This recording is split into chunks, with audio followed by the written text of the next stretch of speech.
Третия епизод на Къде е злато? Много се страхувам.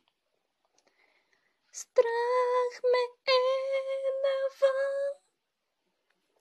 Всички ги е страх.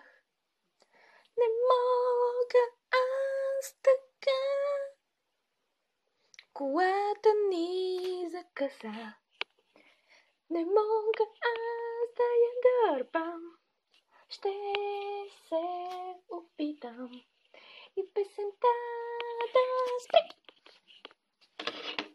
Ще се опитам да издърпам.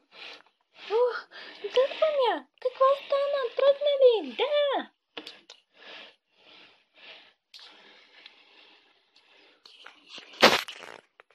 Два часа по-късно.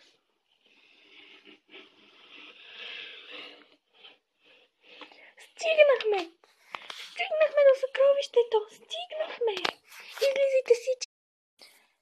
Кой ще отвори? Аз! Опа! Не отворих! 2 часа по-късно. Отворих! Вижте!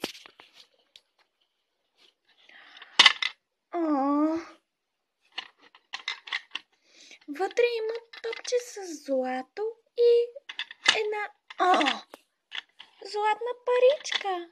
Искам да я взема. Взех я. Хор, тръгваме ли си?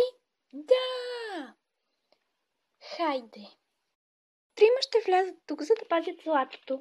Кой иска? Добре, може и 2. 2 глупи.